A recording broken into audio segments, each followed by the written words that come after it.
Senator Housakos. Honourable Senators, I rise today to plainly say what few others appear willing to say. Jews are no longer safe in our country. It's not that they feel unsafe, they are unsafe. And we as politicians are in no small part to blame.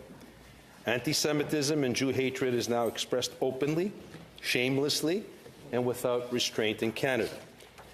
It appears in our streets, on our campuses, on social media, and even in the rhetoric of certain Western political leaders who willingly or not repeat Hamas talking points to attack Israel.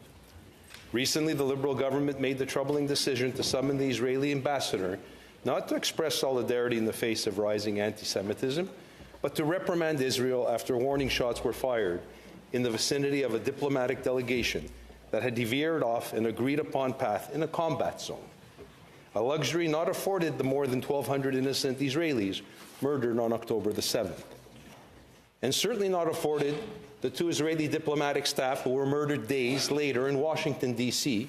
by a pro-Hamas militant as they left a cultural event at the Jewish Museum. Meanwhile, here in Canada, Charlotte Cates, the international coordinator of a terrorist group, Samadoun, publicly justified the murder of those 2 young Israelis and brazenly insinuated that the same should happen here in Canada.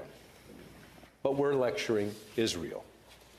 We hear chants in our streets, like from the river to the sea, and calls for intifada. These are not harmless slogans. What does our government do? We issue a joint statement with the UK and France condemning Israel's military operation in Gaza. That statement was praised, honourable colleagues, by Hamas. This is now the second time that the terrorist organization has publicly expressed support for Canada's position. When a group responsible for the murder of over 1,200 civilians, including 8 Canadians, applauds your foreign policy, you're definitely on the wrong side of history and on the wrong path. Let's be clear. This war could end tomorrow, and millions of Palestinians could be liberated from the tyranny of Hamas if that terrorist group laid down its weapons, released the hostages, and abandoned its mission of destruction. That's the only statement Canada should be issuing and the only statement we should be supporting. Canada needs to stand unequivocally with its ally Israel, not only to bring home the hostages, but also to make it clear that Jewish Canadians that are here in Canada should be safe in their homes and in their country. Thank you.